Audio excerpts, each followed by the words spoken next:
Hello everyone, ito po si Charching ng Succulent Davao and welcome sa ating YouTube channel. And for today's video, so heto guys, at mag-update po tayo ng ating mga plant dito sa ating third flat.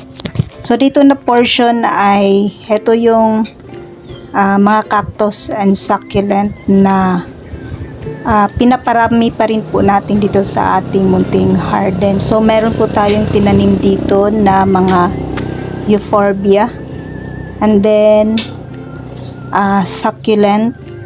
So ito yung mga sansevieria na pinaparami din natin sa ating munting garden.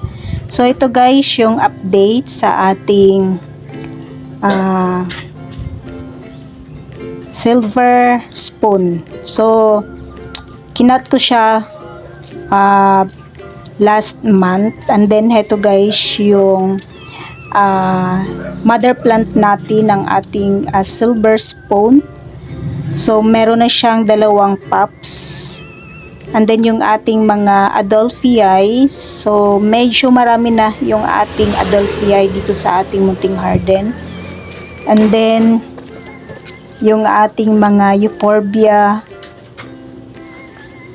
So yan yung nakat natin or yung mother plant na naiwan dito na portion. So meron na siyang pups. And then yung ating mga cactus dito na side ay tinanggalan po natin ng pups. So heto yung ating Adelphii succulent na kinat natin last month, and then ayan, at nagproduce po siya ng maraming pups. And then yung iba nating cactus dito guys ay ayan, tinanggalan natin ng pups. And then yung ating sansevieria dito ay okay naman po. And then yung ating copper spoon ay heto, at meron na po siyang dalawang pups.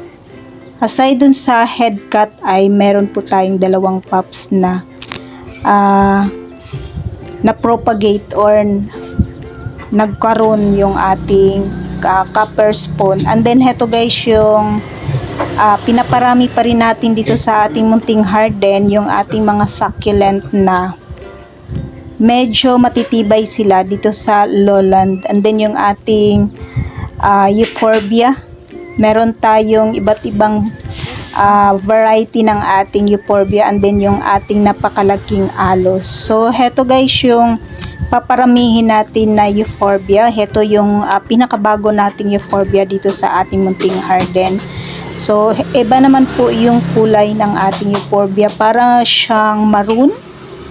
And then heto yung variegated natin na euphorbia, and then meron tayong ghosty na euphorbia. So yan yung update dito na portion sa ating third flat. And then meron akong pinaparami pa dito sa ating munting garden. So heto sila ay ilan lang po sa mga plant na paparamihin pa natin dito sa ating munting garden.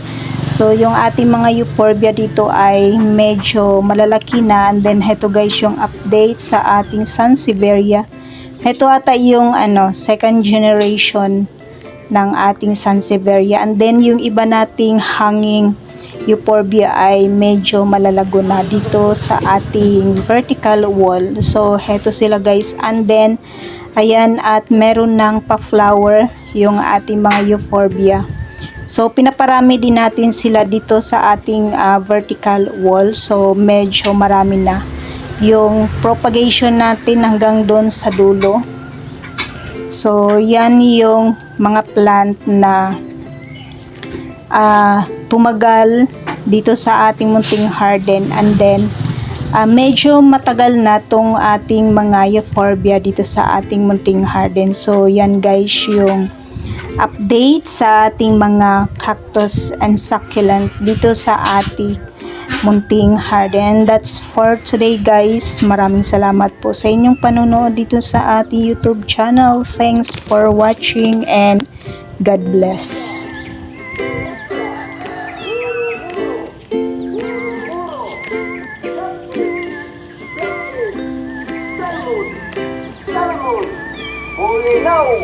We know. Whoa,